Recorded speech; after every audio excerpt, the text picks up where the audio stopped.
Hey guys, what's up? It's Morbella. Welcome you back to another Pokemon TCG Pocket video. This time we are going over the trade feature, and I'm not even going to beat around the bush. It's bad. It's honestly very laughable, and I am going to be going over all of the details here as much as I can. I did have my prior video where I've given you at least some information to go over, and what we pretty much did know ahead of time going into this. However, it's a lot worse than I expected. Again, we already knew about some of the limitations that would be coming into the trade feature this early on. The fact that we wouldn't have the ability to get every single rarity as of current, and the fact that other cards may not be available, such as promos. This actually affects me personally because I'm missing the Bulbasaur promo that was during the Bulbasaur and Magnemite event, but again, I digress. These are things that we are told will be changed later down the line, but we'll just have to wait and see. And so the two main things I really do want to focus on here are the itemization mechanics to the trading feature, which is stamina, which we kind of already had an assumption ahead of time that they were going to have this, but there are also trade tokens, which we were told about prior to its release, that there would be items that are consumable that will be needed for certain trades, but I think they went about it the completely wrong way. To first go over the stamina, which is probably the lesser of the two, it's really because I already expected this to be a mechanic that was introduced to trading. We already have it for wonder picks and we already have it for packs. It doesn't really surprise me that even, apart from events, that this will have a stamina feature on its own. My main assumption for why they implemented the stamina feature into trading was because strictly of botting, making sure that if people were going to abuse a botting system to get extra cards to trade and be able to funnel those into one account, that there is now at least something in place that prevents them from doing that at such a frequent rate without literally having to invest money to refuel the stamina gauge. So again, I still don't like that stamina is a feature on trading, but I completely understand it from the dev's perspective. However, trade tokens are a completely different beast. So trade tokens, again, we were given notice ahead of time that there was going to be a consumable, but we really didn't know what it was going to be. I mentioned in my previous video that I expected that pack points or shine dust be used to kind of itemize this and prevent the misuse and abuse of the trading system, which is already a bit of an assumption, but it's, again, worse than I expected.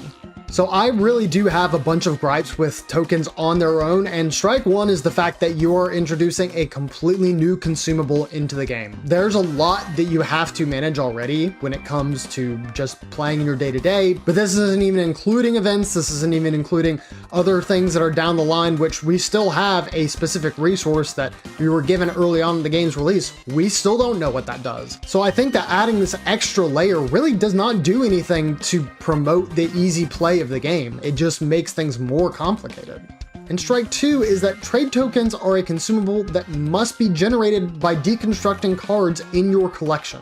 They have mentioned in the tutorial that there are supposed to be ways to get trade tokens via events, but until that happens, we really don't have anything to go off of. But to participate in the trading feature and actually be able to get these cards that are of the same rarity, you have to basically sacrifice a piece of your collection to get this.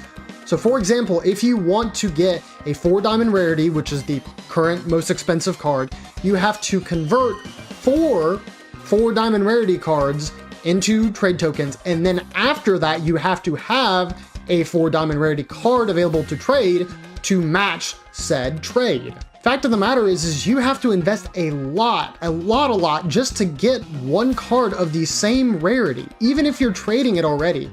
I actually had mentioned in my previous video that I think that it would be nice if there was an option to trade for lower rarity cards, but have something to offset that so that way you would be able to get a higher rarity card for something that was lower. Trade tokens actually do seem like a decent answer to this, but no, they are just a baked-in method already on top of what you have to commit, which is just the card that you're trading, and it's just super unnecessary. So honestly, the most laughable thing about this to me though is that when you're opening a pack, anything beyond 3 diamonds has a 20% or less pull rate from a pack, which means there's a chance that early players won't even have the cards needed to convert into the cards that they even want to trade for. And the third strike, which is pretty personal to me, I really don't see it as anything more than a kind of meta-narrative, but the fact that Pokemon TCG Pocket makes it so that you are wanting to build your collection. It is emphasizing you to open your packs every day, build your collection, make sure you have these extra cards to build the deck, all of this kind of stuff that is very centric on collecting.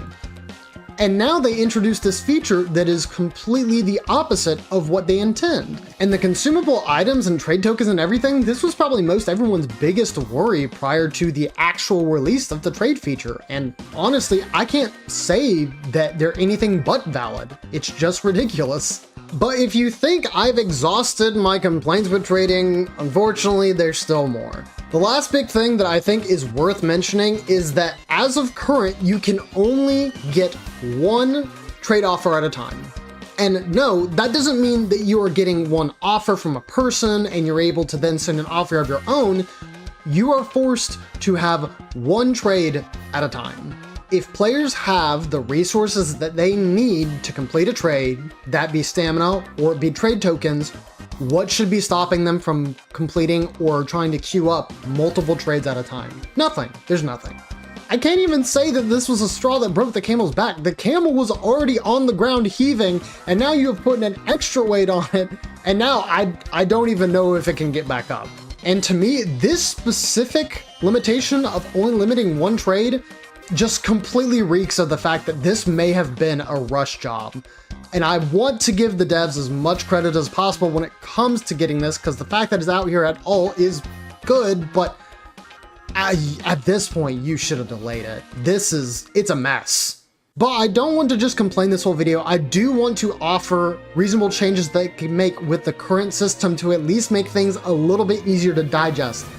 I still don't even know that I would leave it the way that it is now, but working with what we have, here's what I'd suggest. The first thing that they need to implement and should do as soon as possible is have introductory trade tokens for when you unlock the trade feature. This, of all the things I will have to suggest from here on out, is the most inexcusable and is honestly baffling. How do you expect people to engage with a trading system that needs a currency that you aren't providing them on a first introduction? The second thing they need to implement, and is something that I think would alleviate at least some of the issues that we're kind of seeing so far, is having an option to get trade tokens daily for free. I don't know exactly how the devs would go about solving this issue, but I do think that the two best options are pairing them with the daily hourglasses that you get from completing 3 daily missions, or putting them in the shop as your free daily consumable. Giving players an option to actually get tokens without deconstructing their cards, I think would alleviate a lot of the current complaints with the system. I think 50 tokens is the bare minimum that you could go to offer these for free, and so after 10 days you would be able to trade for the most expensive card right now, which are the 4 diamond cards. And the biggest issue is that we're not even introducing the other rarities yet. We don't have 2-star cards, we don't have 3-star cards, and we don't have crown cards. How are they going to cost down the line?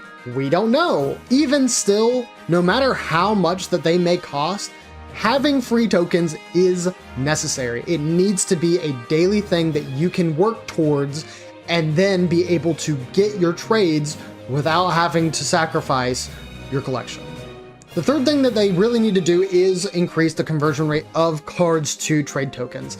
Now again, I myself do not think I would participate in this system very much, but at the very least, make it so that when you consume a card, it is half the value of the trade tokens you would need for said trade. So for example, if you want to trade for a 1-star card, you would consume and deconstruct 2 1-star cards, and then have the third 1-star card be available for the trade. While I still don't think that this is a perfect solution to the system at all, I think this is way more acceptable for people who are really, really close to completing a set. Say they're 3 cards off. This is something where they can just go ahead and get rid of the duplicates that they have and then just completely clear out the rest of the set, because at that point they don't have to open it anymore. And while this is a band-aid on the system, I don't think it solves it. Not in the slightest.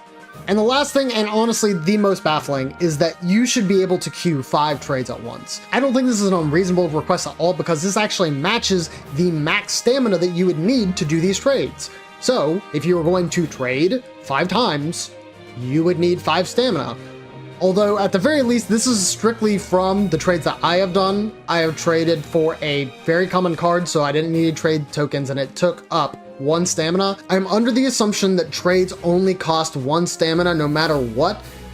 I'll correct myself on the side if that is something that I am wrong about. Right now, I assume Pokemon Company and the related parties are probably treading very lightly as they prepare a statement for this outcry. And I want to stress that despite all the critiques that I have given so far, I want Pokemon TCG Pocket to succeed. I want it to have a bright future, and I want people to enjoy playing the game.